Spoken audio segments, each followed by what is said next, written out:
A very good morning to Bhante, Dr. Mahinda. We are going to discuss an interesting topic, and Dhamma folks, welcome back to PMV dialogue series number 6. Our last dialogue session happened in January with Uncle Vijaya and myself. And for those people who might not know about Bhante Dr. Degalle Mahinda, he is a very famous academic scholar. He has obtained his PhD from the University of Chicago for a very interesting topic. It was about marathon preachers, and he later on he published his book under New York, popularizing under the title of Popularizing Buddhism in the New York State University Press, Sunny Press. And here at Buddhist Maha Vihara has invited him now for the second time.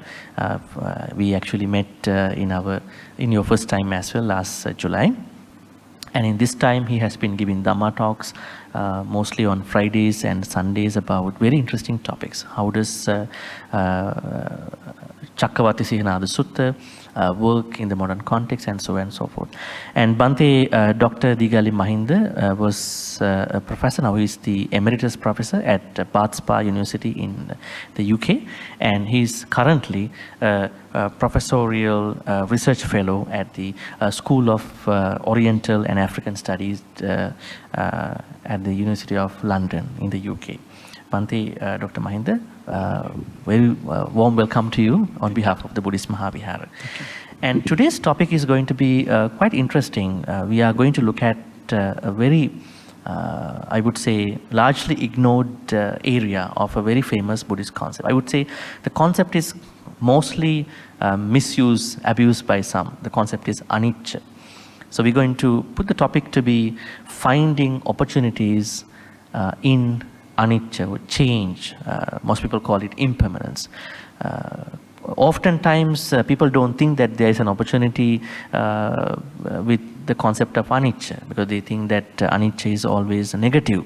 So we have to understand, experience all our negative events, a loss, a kind of a grief, a death of somebody, maybe aging. All these seem to be a little bit of difficult emotion, difficult things for people to see, and they all brandish, label them as to be anicca. But if we look at the word, Pali word anicca, which means it's going beyond impermanence. It has change. There are positive changes and there are negative changes. So today we are looking at how to look at those positive changes along with the negative changes as well. So how to find opportunities in this beautiful concept. Change is such a beautiful concept, and even some politicians have used this to be their political narrative in their election campaign. And it has worked out very well, because people like to be changed, transformed.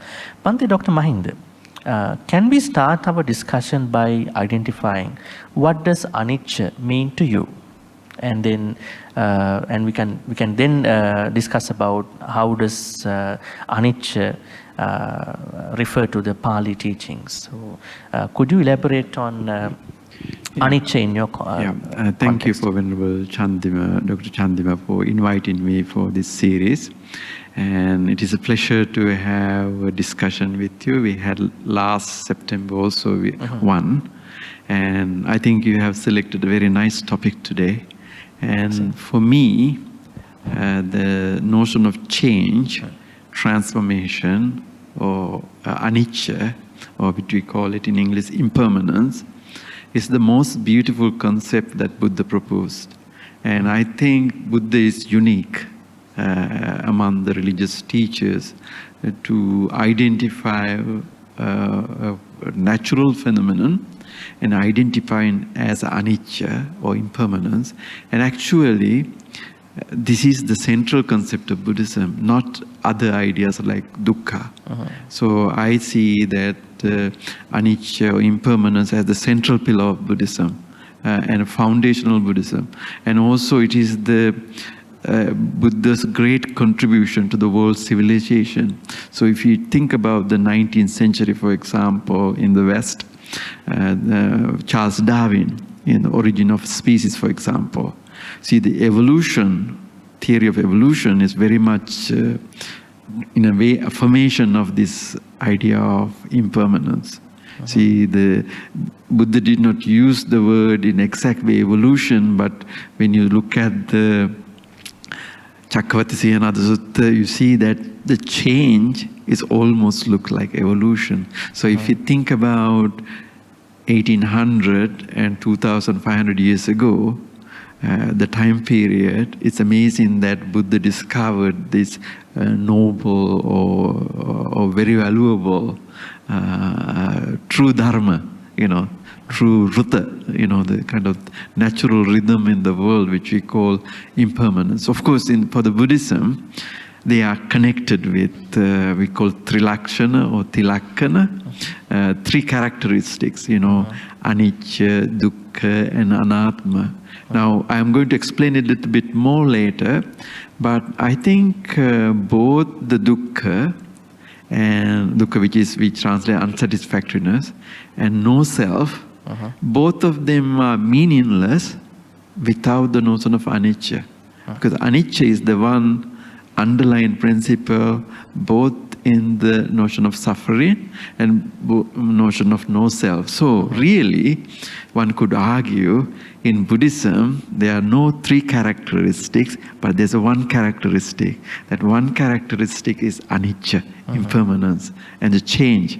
And that's the one which translated into or shown more graphically in terms of dukkha, but more philosophical level, in a philosophical ultimate language as no self.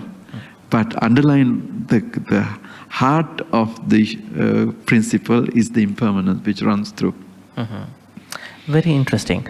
Bhante, Dr. Mahinda, now many people who might be watching our discussion today could be kind of alien to this, probably the layman version of anicca. So how would you introduce this anicca?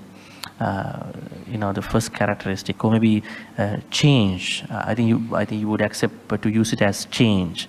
Probably there are other connotations that might go around when you say impermanence, permanence, impermanence, right? So how would we introduce this anicca to layman's life?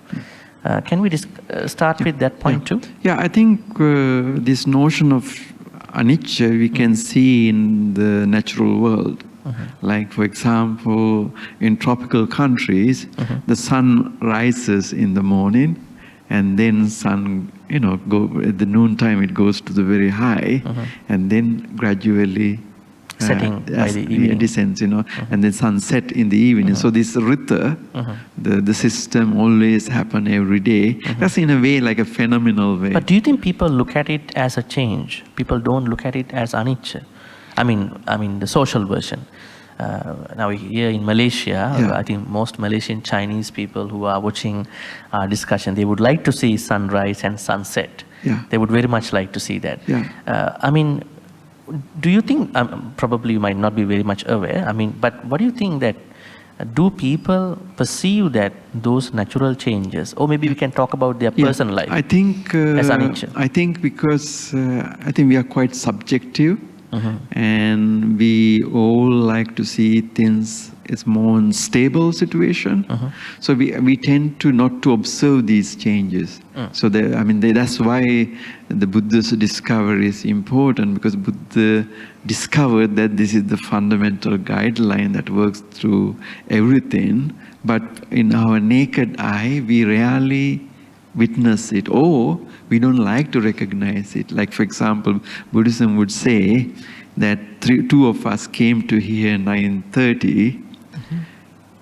We are not either Chandima or Mahinda who came 9:30 now, because now it's 10:10 or 10:30.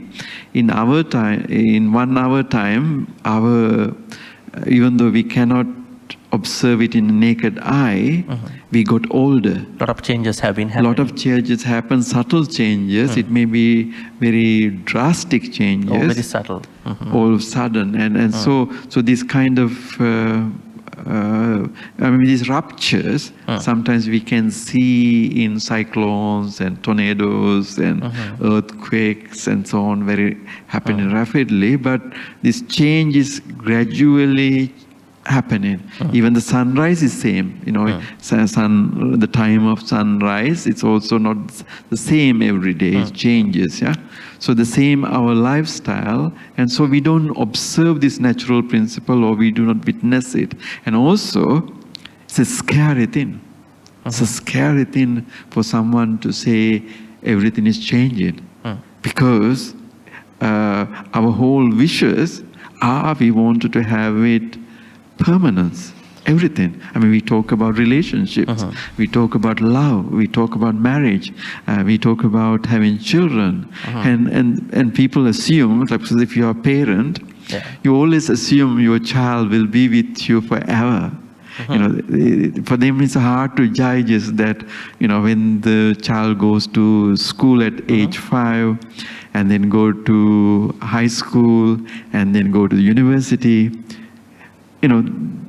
they become distant from the parents, little by little. Like that change of the individuals and the life cycle, people cannot take it. They cannot take it. Yeah. And same in our situation, like even our job situation. The changes happening in workplace. We usually tend to blame to our boss, or the co-worker, or the government, or rules, or anybody. We find a scapegoat to let out our frustration. And we blame for our incompetency sometimes, right? Incompetence. And also we very hardly recognize my incompetence. Very rarely. I think that's an interesting dimension to talk about after now. We were talking about how to recognize changes in our life, especially from a layperson's perspective. And you brought up some natural things that we can witness. And on the other side, why people are not able to witness them sometimes, probably. I think it's scary. The fear is one thing. And the other thing is that maybe they are not very much aware as well to understand the subtle and then those drastic or maybe big changes. I think the beauty of the Buddhism is, I think, it kind of point out to the people, you have to pay attention to it. But you pay attention to not only once, throughout your life. That's where the meditation, I think, become important, because meditation is basically observing this phenomenon, how your mind works and so on. And the mind is a good example. Because we can, I can keep my legs here and my hand here, and we can stay here for 1 hour. But our mind can easily go. Like even I am talking, sometimes my mind can run away to incident that happens. So they are acting the change. It's more quick and very subtle and hard to control. So you think that the inherent nature of the mind knows pretty much about change, that's why it's getting distracted. We are the ones who are focusing it, right? That's right. Let's say now we are talking here, and somebody is watching us, and then while they are watching, why the mind wants to jump from one object to the other object? Run away. Mind itself needs change, but we are the one who are trying to prison it. And then stay mindful and know that. The reason for that is selfishness, basically, because we want to bring to our mind, so we have more control over it, because that's kind of a self-centeredness. Self-centeredness, because we want to see that, even in Buddhism we say that our mind and body should be integrated, our words should be integrated. That means this change in phenomena, we have to have managed more meaningfully, so that they could be used for our own benefit, so that we can focus better on our daily activities and we can do things better, so we do not kind of deviate from our path and so on. So there is a beauty, because this natural process you have to manage.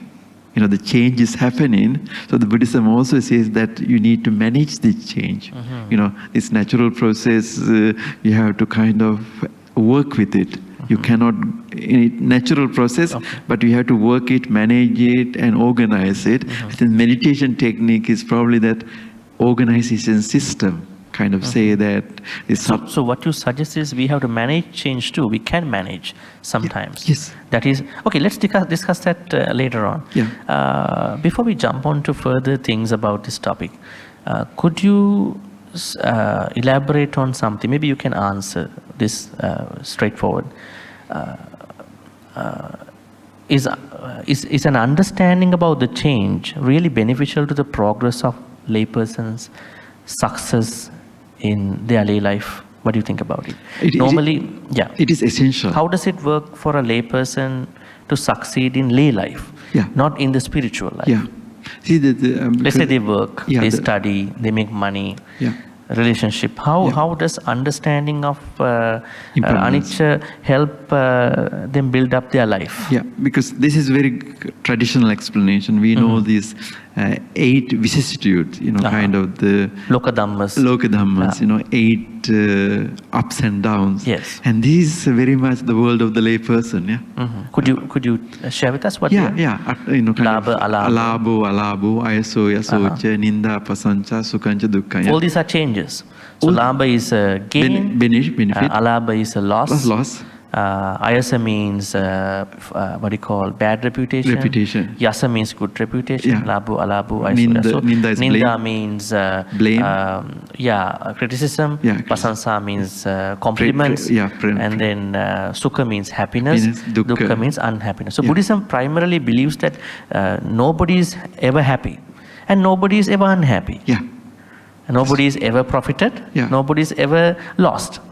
So it's kind of a rotation. But there is a kind of disclaimer there, though. What is that? The disclaimer is that enlightened persons is able to go a little bit beyond that, no? Kind of a more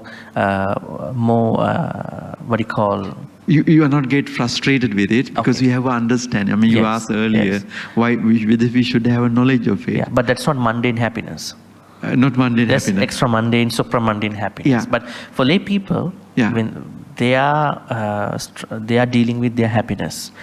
Their happiness based on the people, how they, the loved ones and the work people, and how they behave with their reaction. Say for instance, there is a mother and father, they have children, and they have to always work with these children to provide them food, whether they like or not, to bring them to school. Sometimes there may be some arguments happening, children don't want to listen. Maybe husband and wife. So it's sometimes difficult to maintain the happiness in household. Equanimity. Yes, so changes are happening.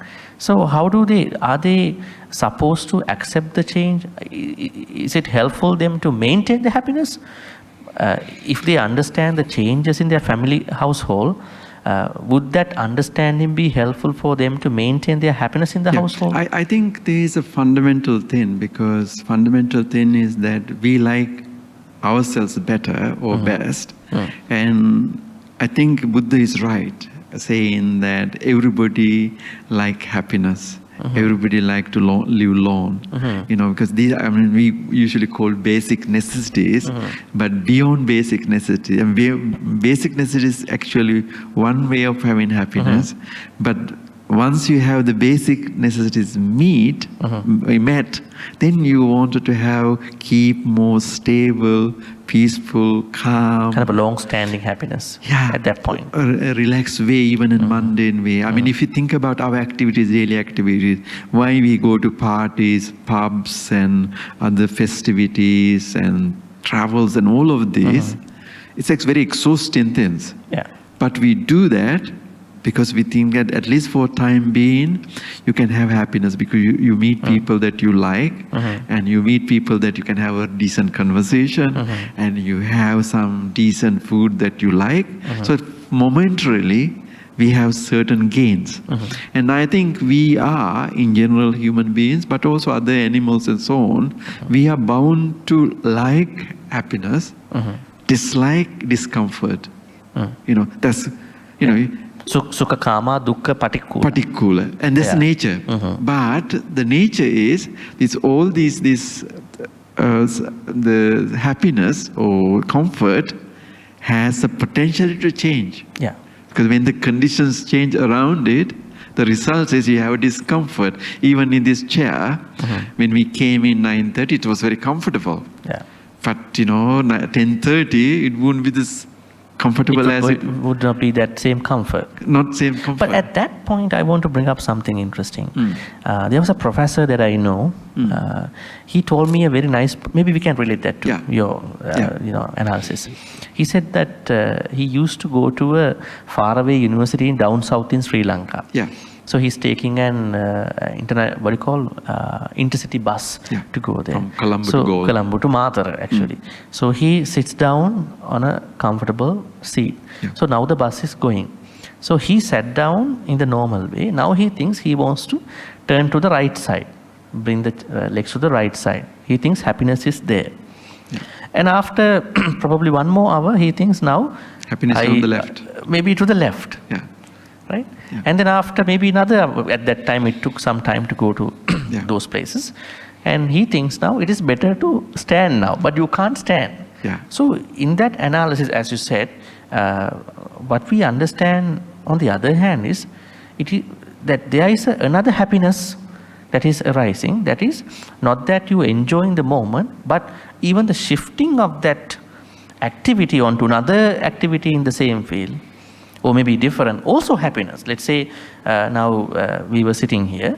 After some more minutes, maybe within a space of time, we are standing, maybe we are sitting on another chair. We want to walk up, go run or yes. walk, Yes, maybe we want to sit on another comfortable cushion. Yeah. So I think that means happiness is temporary.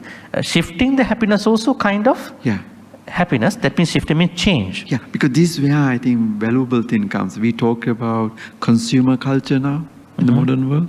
The consumer culture is exactly that. Suppose that you wanted to have a brand new phone, for example. You hurried and get it very quickly.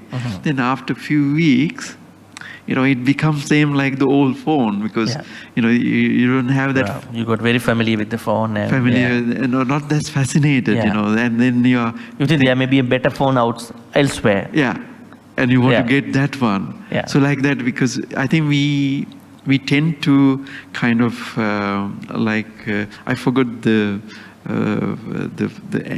ants, who move from one leaf to the another, like grasshopper. We are like a grasshoppers. We kind of we get very unsettled with one situation. We want to move to the next one, thinking that is the green and comfortable. Interesting. And that's where I think this consumption culture also comes. Because the consumption. So the attitude behind, perception behind the consumer culture is also changed. It's changed, yeah. And also the kind of the psychological and physical situation. We don't want it to be in the kind of structured and organized and little bit prison-like situation all the time. And also, we always like to be free. That's there too, because you want to say, I'm fed up with it, I want to move to the next stage. So that's kind of the change. Also, I think in that way, we also looking for the change. But that change that we look for has to be quality-wise better than the change that we experienced before. So that once you don't get that quality-wise rich experience, then you become depressed because you think, today is a bad day, or raining, or I cannot go for a walk, or I cannot play cricket or volleyball or something, because there are other conditions in the situation which makes it impossible, or the roadblock. Do you mean that people at that point withdraw from themselves, from the situations? Some do. Let's say there's someone who has been changing, maybe food. They say, today I go eat from one restaurant, and tomorrow I am going to go to another restaurant. But one day you feel that today I don't want to eat anything, and then I'm not going to eat anything today. So sometimes that may be also another happiness. Another happiness, and actually sometimes maybe not persistent. Yeah, but also sometimes it helps with your health also, no? Yeah. Because if you overconsume, and your body needs some rest also. Some rest. And maybe also detoxifications. Yeah, and also you consume less calories. So that also kind of give you little comfort, because actually we know it. If you don't eat a lot a day, the day is lighter and easier for our sleep also. Interesting. So the change is, I think, happening. So there are a lot of changes differently happening. All the time. All the time. All the time, everywhere. Everywhere. Every moment. But not being able to go with that change and accept the situation, what's happening, is the problem. It's the dukkha. It's a dukkha. That is dukkha. Yeah. I think adding on to that, now we are going on to our topic. Yeah. Finding opportunities in anicca, Bhante. Yeah. Now, we have come to a very interesting dimension of our discussion. Yeah. Now we discuss about anicca and basic things that we should know about anicca, what are the subtle major changes. Now we have to find out, especially from the layperson's eye, how do we use anicca to benefit us? Not only to become an arahant one day, but also become very successful in our emotional structure, framework, in our house, in their household, in their workplace. So, Dhamma wise, we have come to the point that anicca, dukkha, anatta, they are all connected. Yeah. They are all linked. Now you came to a point that when someone is not accepting, observing, accepting, not fully understanding the change, then there comes the dukkha.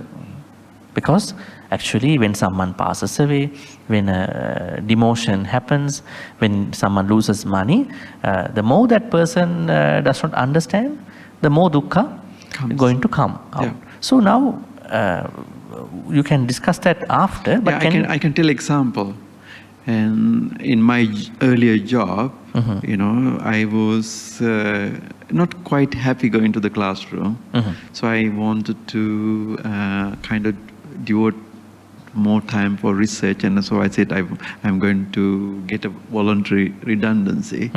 And a lot of people do not understand it, even though I am eager to kind of take the voluntary redundancy and move from that place to another. Most people think it's very unsatisfactory situation. But personally, I thought that is the best option I could take. That is your peace. Peace, and you can take away all the red tape and bureaucratic things, anxieties and meetings and all of that.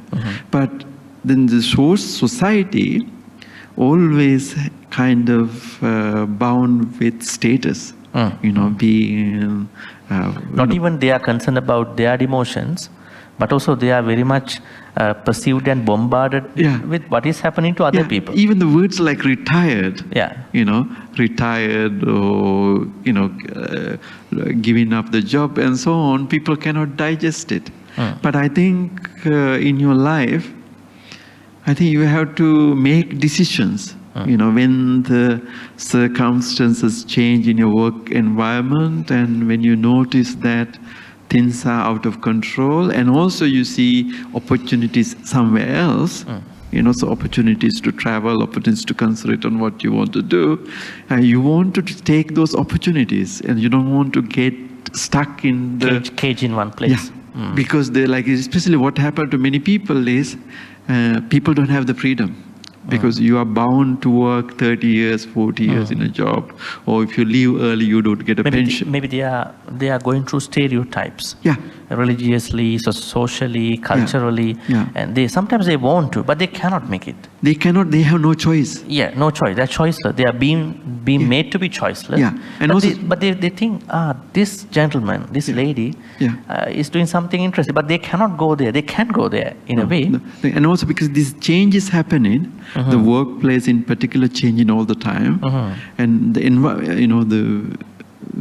job that you go to work in the first place is not the same job in 10 years time. Okay. Even shorter time, anywhere.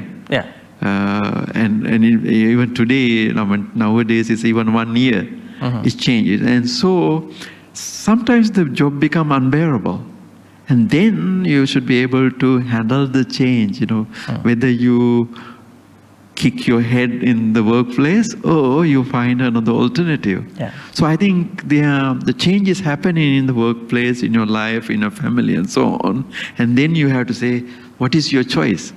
What makes you happy? What makes you, kind of relax and you find lost opportunities. I think change is a very good one, because we cannot control the environment. Yeah. With the workplace. Rather we become a part of the change. In a nice, best way. But best way, and you have to, as you say, because you want to change and opportunities, and people have to be open-minded to see what I want to achieve, because we none of us going to live 100 years. I mean, we are lucky if we go hit 100, but more likely we are between 50 and somewhere in between. So that means the prime time is 50 years, and the remaining one is uncertain. So in life, there are so many things to do.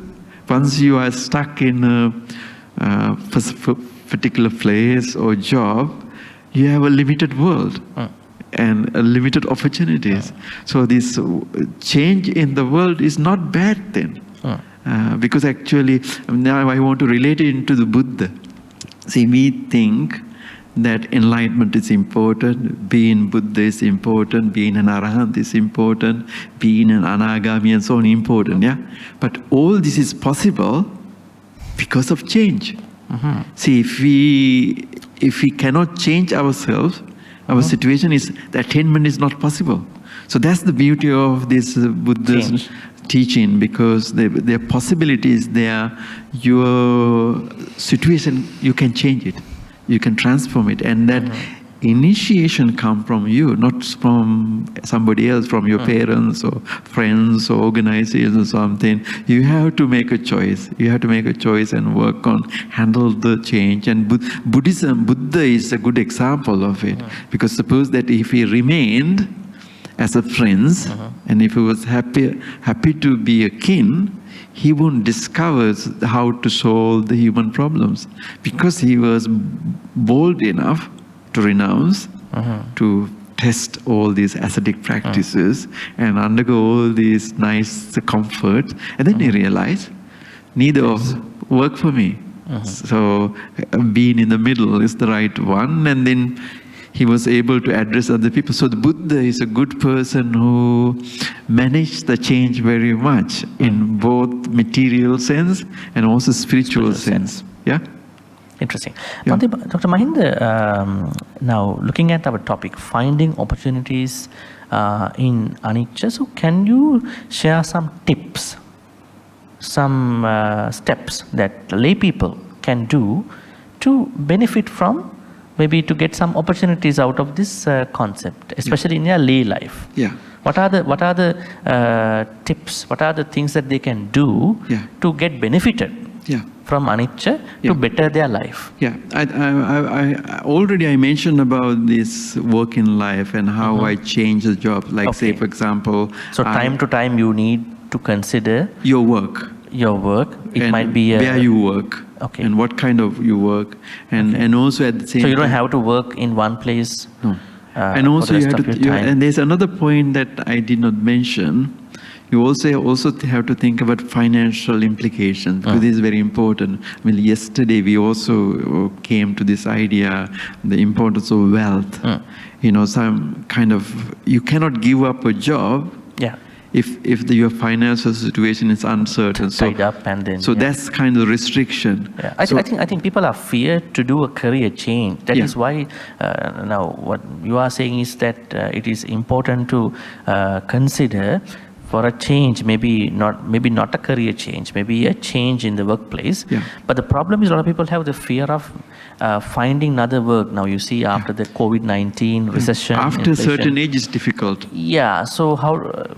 But still, it's a good idea. It's a good idea to have a change. In your my workplace. Case, I find a lot of happiness. Suppose that if I work in the university full time, I won't be able to come to Malaysia. I won't be able to come and stay in the at Maha Vihara, Buddhist Maha Vihara, and witness in your own eyes.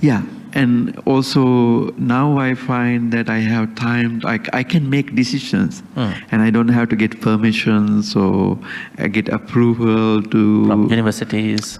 Because universities always you have to get approval for even anything. Like Monday to Friday, you are bound to do the things at the university, and so you cannot just jazz out whenever you want.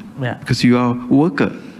And this is similar in any working environment, because you cannot just jazz off when you want. So what you are saying is that it's better to be somewhere. Maybe there is someone whose work is always good to that person. He or she likes the change within that workplace. But what you are saying is that there are a lot of people who are not happy being in one place. So that's one thing. So consider. I think they have to ask first thing, what do you want? What do you want to achieve? What are your ambitions? What do you want to see? I think people have to do a reality check. What in 5 years or 8 years, 10 years, what I wanted to achieve, and think about it, and then do a reality check, your workplace and your finance and so on. And then if you have a very strong idea that I want to achieve in 5 years, this goal, and you have to measure it up with your current work, whether you can reach there. And if you cannot, you should take the new option, because that's a choice that you make, and that can make you happy because you made the choice, not nobody else.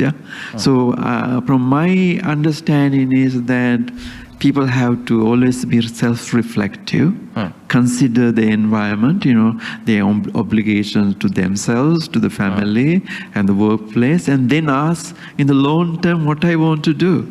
That's, I think it's actually a spiritual question too, from a Buddhist perspective, whether I wanted to progress in my religious path, whether I wanted to attain certain stage in academic or religious life or something. People should have a goal, at least they should work hard on it. And then I think you can overcome the change, because the reaction to change is because we don't have our own drive to achieve something, because you complain about maybe the urge as well. No urge, no imperative within us to be changed, transformed. Change, and also to look. And sometimes people don't like to be changed too. When you tell something, probably you can. No, I don't want to be changed. You should not tell me how to change. It's my So that this kind of attitude also can be a problem. Because it's rigid, too rigid. Because actually, if you are too rigid, you suffer more. That's normal anything. I think you are not bendable, flexible. You have to adapt, no? Because this is what we learned from Charles Darwin. The theory of evolution. The origin of species and so on. His basic theory is survival of the fittest. So if the being who adapt to the environment, they survive longer. And now, like dinosaurs, I heard that they were given an option: either you have to change or you have to die. And they said, no, we don't want to change, and then they died out. So this can apply to even to Theravada Buddhism. Like even Theravada Buddhism, people don't have to take this negatively when I say it. No, you are talking from a scholarly point, so I think it's good. Theravada form of Buddhism, we consider as a very conservative and so on. And for example, we are more to, not we actually, so-called school, although we are part of it in a way, they are more defensive to, against the change. Against the change, Against the change, But what kind of change do you mean do you mean that is applicable to the school Buddhism, Theravada? Like for example, think the youth, our youth, and the most of the programs that we do, either local in Sri Lanka or abroad, Viharas, Theravada Viharas. We have a traditional structure, more or less. And this traditional structure is not appealing to the adolescents, the teenagers and young adults. Young adults. And now, if we don't address them, if we don't reach them, then we are not using the opportunities. And our next generation will be not there at the same time. And we cannot complain them converting to another religion or being atheists, because we are not organizing, if not the whole thing, but at least certain programs we are not developing to reach out to these kids. And if not, another idea is that let the so-called school to keep their conservatism, and there should be another offshoot of school must come and then bring this to the normal people. Yeah. Yes. Because this is an ancient narrative. Yeah, because what happened is that we are making a monk's religion for lay people. That's what's happened, yeah? That's what's been happening in the Dhamma talks too. Yeah. People only learn what is applicable to a monk. Yeah, monk or nun. And that's a very limited world. Very liminal, confined, limited. Limited world. Because the real person, get up in the morning, go to work hard and return home. And there are problems in the work and family. And they need happiness. Yeah. So that's where I think the Buddhism should be the inspiration to give them some insight to deal with upside and down. I think working people know what change means because they go through it every day. They are more embracing change than those people. So anyways, so the first opportunity that you are suggesting is workplace life. Yeah. Consider maybe. But even family life. I'm coming to that point. Yeah. Now, I would like to ask you about how does change benefit a relationship, maybe household. Let's talk about husband and wife. I would give you a hint. The hint is that let's say there is a wife, there is a husband. If they both try to understand each other at different times, that is more to bringing anicca, change to their perspective. Sometimes when two people get together, they don't bring that buffer zone. That buffer means that, okay, I'm like this is my money, your money, and we go on our own ways. I'm talking from an Asian, how it applies to Asian version. So how is anicca going to be very beneficial for a couple to run their family with their children? Let's take example. A couple meet at the university, graduate when they are 24, they get married at 25, they have 2 kids by 30, yeah? So it's a typical normal situation. Typical example. So now they met at the university when they are 20, yeah? And when they are 30, they have 2 kids. Now 10 years has passed, the couple think, both party may think, the other person should be as it was when they were 20. They assume that the opposite spouse should be or treated him like or her. How they were in their how they were falling into love, maybe start the relationship. Like the first time they met or dated or that time, they assume that. This mostly come from ladies, I think. The most females think that I should be loved in the same way how the man first loved me. But when they got into marriage, they see each other all the time, stay together. I think there will be changes. But yes. Yeah, the physical fact is they have grown up 10 years. Yes. And the environment has changed. Yeah. Conditions also have changed. They are not carefree, and they have other obligations. They are financial obligations, children, and the social obligation. Take care of parents, relatives, and help in the temple. So their main thing has gone out, and other things have taken over. Come up. Yes. And also physically they are weaker. Yeah. Physically they are weaker. Very fatigued, exhausted. And imagination is also gone. Yeah. Because like when you're 20, you are more romantic and you can appreciate the beauty and so on. Yeah. And then when you're 30, they are all gone. And at the same time, when the both are going to be very much tired with all these things, their beauty can easily fade. Yeah, fade. So they don't see both of them anymore attractive at that point, right? And also tolerance. Earlier maybe little things like sweet word. At that time, they were very sensitive to even to one word. Yeah, it was fascinating. Yes. But after 10 years, even that word doesn't trigger anymore. Yeah. And then there are problems because you don't want to accept that you have changed too. Because you may not even say in that word now after 10 years to the other person. Yeah. So that you cannot expect the other person to be with you because there's no communication in words, in appearance, in company or in other things, and so sometimes you may spend more time in a mobile phone or your TV rather than your spouse. So I think the reason is that we are self-centered. We forget that we also have changed. But if you think that I also have a change, she may have changed, so I cannot expect the original situation in 20s, there's a possibility of positiveness, positive rethinking.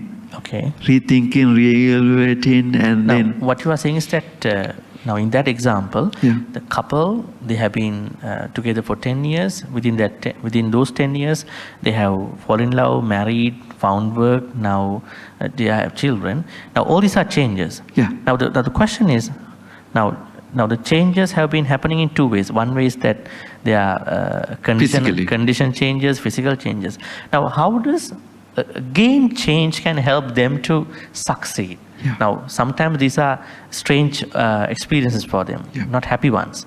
How does change on another layer is going to help them to become successful and happy? I think that stage is where you need actually the Buddhist teachings more rather than in 20. Okay. Because at the 20, they had less obligations, less duties, and they were also supported by other parties more or less. But in 30s, all these situations change. And so more likely you have more discomfort because your expectation has been ruined. And in a marriage in particular, or in finding a partner, you always tend to find a perfect partner, but there are no perfect partners. There was only rather accepting that person as a change. Approximations. 50, 55, 60, 70, and so on. If you have someone more than 70, you're lucky, but very rare. Even that luckiness will not last after 10 years. So you have to think about that, how can I make things better for next 10 years?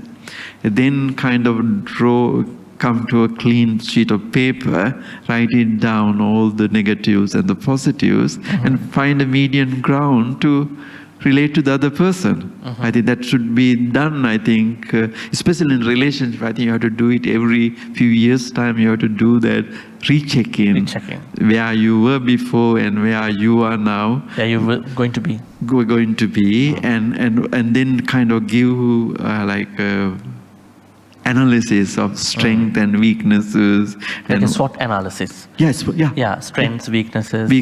Threats and opportunities. Opportunities and also resources available to change, like if you want to change. Even getting a divorce, things like that, if it goes to the worst case, you have to kind of balance it out with your finance and other things, because ultimate aim is to find happiness. Whether the alternatives gives the better happiness.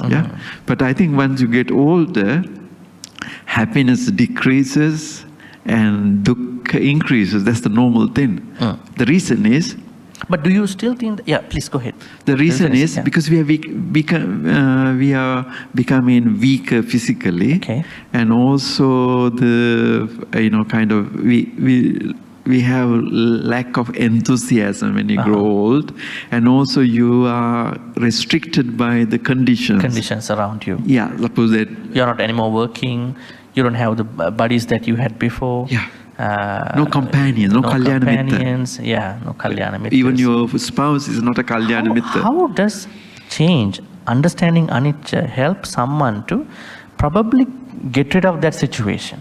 You may be physically kind of less enthusiastic. But in the modern world, as you know, things have been very digitalized, industrialized, and then looking at that time, now we always say, yes, as you said, as we age, discomforts are coming to us, more dukkha's are coming to us. This is true. It's normal. It's normal. But do you think that understanding change, not just understanding, let's say, someone is going through aging at this point, seeing the first white hair. It's quite frustrating to see it. Frustrating, like what happened to Makadeva, right? In the Makadeva story. Even for us, when you see it, day by day, your hair becoming white. Yes. You're not there, but I'm reaching that stage, and when you say, oh, there are more white hair appearing in the hair, and you wondered what's going on, Yes. So this, I think, if each monk feels that way, I mean, can you imagine a young man or young woman? Yes. it will be devastating for them, yeah? Kind of this accepting this change, kind of... I mean now, Bhante, Dr. Mahinda, now the society is challenging this notion. As you can see, if you go to a shop, you can see anti-aging creams. Yeah. Not even just hair dye. But they are not real, no? They are not real. They are not real. I mean, there are people who still understand anicca, who want to embrace. But no, do you think that people have to feel negative about the changes? Let's say the hair is getting white. Physically, they are not very much okay. I have two things there. Yeah. But what can they do to feel themselves good? Yeah, we don't want them to feel bad about themselves. I think if they are looking for happiness or comfort, I think they can darken their hair. Yeah. That's fine. Dye their hair. Yeah. It's no problem. It doesn't affect anybody. It's just give a little bit more. Feeling good is very important, right? Self-care, right? Self-care and self-promotion and self-satisfaction. And also it builds their confidence. They can go to the workplace and present themselves as a very young and enthusiastic. Even to come to the Vihara, engage. Even the opposite sex. Even the opposite sex. They could be attractive because the other person, if you are female, they wouldn't think. Now you come from a Western background for many years. I think probably 40 years. Yeah, nearly. 40 years of time you have been in the United States, UK, and maybe other countries as Japan well. Also. And you see that in the West, age has been a number.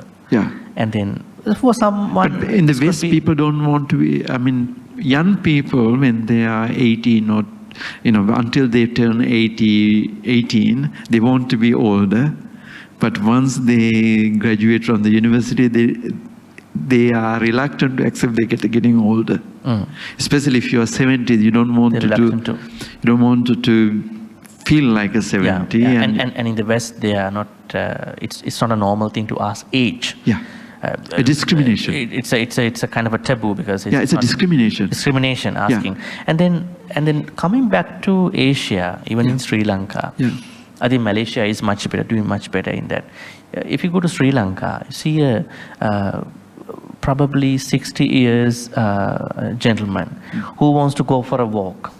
Wearing the running shoes, and you see still that person will be stigmatized by the people. How come you are 60 years old? How come you are trying to stay fit? You should stay in a house and then go to the temple. You are an old man. You are an uncle. So what are you doing? Why you want to be young? Why do you want to stay fit? How do we address this kind of attitude? I think that attitude is... I think it's a very good thing that he is trying to maintain. So I think there's an anti-sexual idea about... and also that attitude is unhealthy and unacceptable. Because Buddha says that in Dhammapada, Arogya Paramalava, Santutti Paramandana. So the health is the best gift. Best gain, best gain. And your happiness is the best gift. So these two things go together. Your health... and your happiness, joy. I think they are kind of related. Mutually constructive, reinforcing each other. So suppose that even if you are 70, if you are physically active, I think you can overcome a lot of other unhappinesses. Even akusalas. When you are stay active, you are creating a certain force to overcome akusalas. So when you are old, you are not taking care of yourself, akusalas easily attack you because you don't have enough cognition to do that, right? Imagine 70-year-old person stays 24 hours in a 3-bedroom house with 2 or 3 families living there, grandparents, parents, and the grandchildren, and how annoying it would be 24 hours stay there. So if you go for 30 minutes, 40 minutes walk, you get fresh air. And some socialization. In a coffee shop. And you meet your old friends. And you made new friends. And then you get physically fit. And you can see the scenery and so on. There are a lot of benefits. So you can break the monotony. And that is change also, anicca.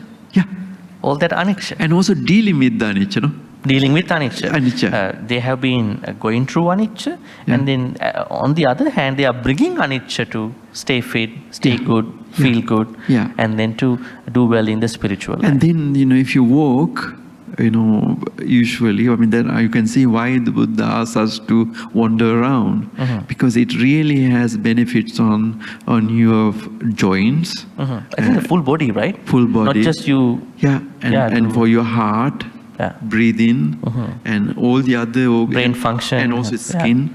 And so on. So the doing, I think for anybody, doing some form of exercise the best remedy rather than anything else for any age, for the young people or elderly people. Even the person who dies tomorrow, but if he does something, I think you can extend your life for 1 minute more. Because I think there's that's a good karma for them. Yeah. And that's good karma from others. Because other people don't have helping others to survive. Yeah, imagine that when you don't have a care home, how much the children and the relatives have to suffer, clean the person, give. So they cannot do it. At least there is a place for them to. And it becomes miserable to yourself and to people around you. And I think we all should wish that we should die naturally, without getting sick and without having any problem to anybody. Just like a flower falls from a tree, we just disappear, and that would be the best thing that we can hope for. But exercise would be a good thing to do in that situation. And the social stigma, actually, those people who criticize the people who exercise, actually they are more lazy people in thinking. Maybe they are also not taking care of themselves, and they are putting that. Bhante, Dr. Mahinda, I want to recap because of the timing. So we will discuss one more thing very importantly. I want to recap what we have been discussing so far. We've been discussing a topic called finding opportunities in anicca. And first we discussed about what is anicca, the background of anicca, and then how important it is. And then we've been discussing about how does anicca help someone to, benefit in his or her work life. Second, we talk about relationship, family and all that.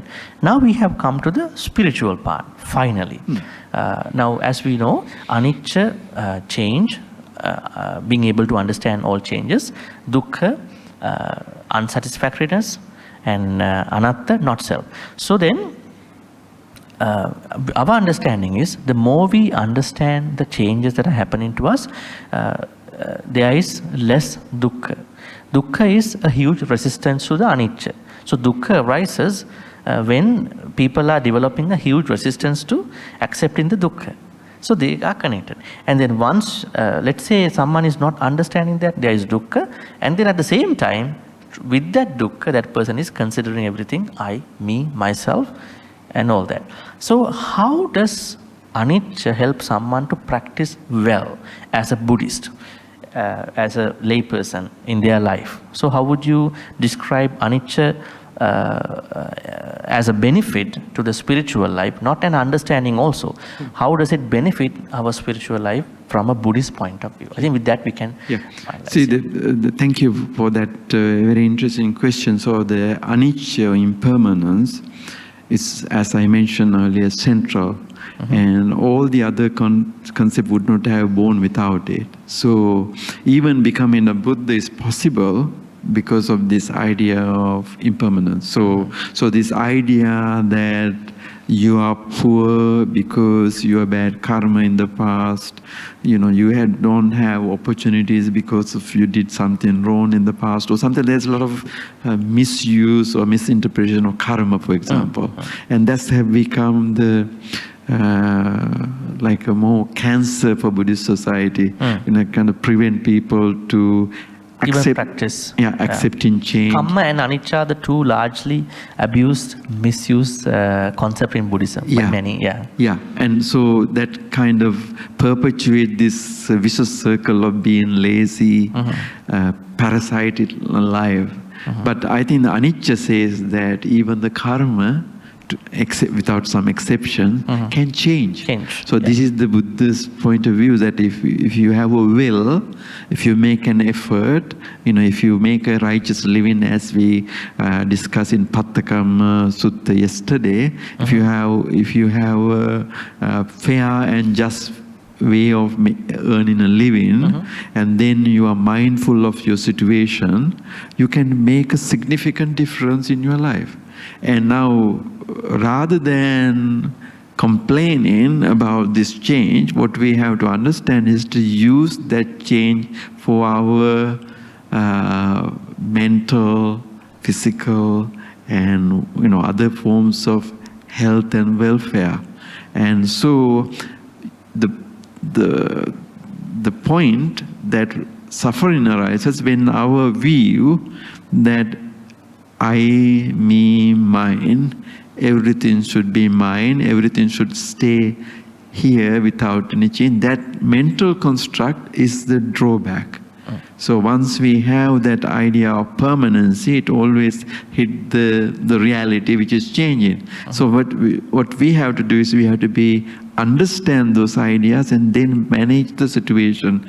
Any unacceptable situation that come on your way, you have to find and kind of try to adjust it as much as possible. And then they may not be significant changes, but you can make some improvements. Small changes. Small changes would be a better way to start off. Yeah, and these small changes that you do little by little, in a year's time become big changes. Can you share with us a small change, couple of small changes for lay people too? Small changes, this is what I said, that I kind of, when the university has this scheme that you could get early retirement, I kind of, early I was joking to people, I want to retire early or leave the job early. And then I thought that when it came, I thought, yeah, I could take this opportunity because I could go to other countries, other libraries, and I could do more time for my own research. And I did that. And I always think I'm a little bit optimistic. A lot of people are not optimistic. That's a problem. But I think every new challenge is an opportunity. And I think if you challenges are opportunities all the time. Challenges are opportunities. But we think that they are going to change us badly. Even a loss, like say not getting a job, not getting an interview, not getting a promotion, or not appointed to a certain committee and so on. These things happen in life, Yeah, to all of us. All of us happen. But I think at that point, you should not frustrated and fight against it. Yeah. But you always have to find where is the alternative. What can be done? What is in my capacity to change? That's the way I think we should work it out. We have to understand. And any loss that happened to you is a good lesson. At the same time, it might be a disguised blessing. Disguised blessing. Yeah. Disguise is always the case. And in my life, I have seen this. I have seen this, that, the dream jobs that you expect, you never get. You won't. But then, I think the beauty of understanding change in this perspective is that, now you said you had dream. I think a lot of people have dreams. Now when you ask from children in their classroom, who do you want to be? I want to be this, that. But the destiny with your effort will change you. Finally, you will end up with the best one according to society. Not your dream one. Maybe your dream is kind of... It may be closer. Delimited, close one. But it may trigger a little opportunity. Like this happens always in academy. Suppose that you write a grant proposal and you don't get it. But then suddenly you get an invitation, come and give a talk. That is even worthier or maybe more prestigious than that one. And then when you go to there, new opportunities come and say, oh, we have a 5-year... Maybe better one. Better and higher one. Higher one. More prestigious. And what you have to do is you have to put a little bit energy into it. And then it opens a new area. New horizon, and then... new field of studies begin. And that, as you see, I wrote on the history of Buddhist preaching tradition. But where am I am now. Moved so far away. Opportunities. It's like conflict, violence, war, international humanitarian law. Kind of like that. These are never... So one good thing to do is that people have their own expectations to be who they want to be. But this is kind of an interesting thing that people have to do when you have to be able to embrace opportunities and creative. Change onto that, bring the change, and you need to be the change as well. Instigator of the change. Yes, you have to be the instigator of the change. So it's a it will become a very beautiful change at the same time, high benefit in everybody's life if they accept changes. And also you are happy because you are the one who make the decision. The university doesn't tell you to do this. Or the academics do not tell you to do this. It's you choose it. Oh, I want to do that. And because of that motivation, it's like the same as a Kutadanta Sutta, discusses, they say, give the grain and the money and so on, people who have desire to work, who want to work hard. And then it says that once it is given, it's like facilitation, and the economy improves and the country becomes... No crimes happening. No crimes, And same with us. And then usually, in office, you are supposed to work 7.5 hours or 8 hours. But if you choose the project, you are happy to work 12 hours, 15 hours. You don't mind working even Saturday and Sunday because you chose it. Not somebody else tell you, dictate you. You do that, So the change can come, can produce very beneficial result with some creativity and also being flexible. This is very important for lay people because our rigidity, our structure, and our kind of stigma to stay, this is me and I want to stick into it. I don't want to be changed. That's the finish. So finally what we can say is stay adaptable, stay changeable.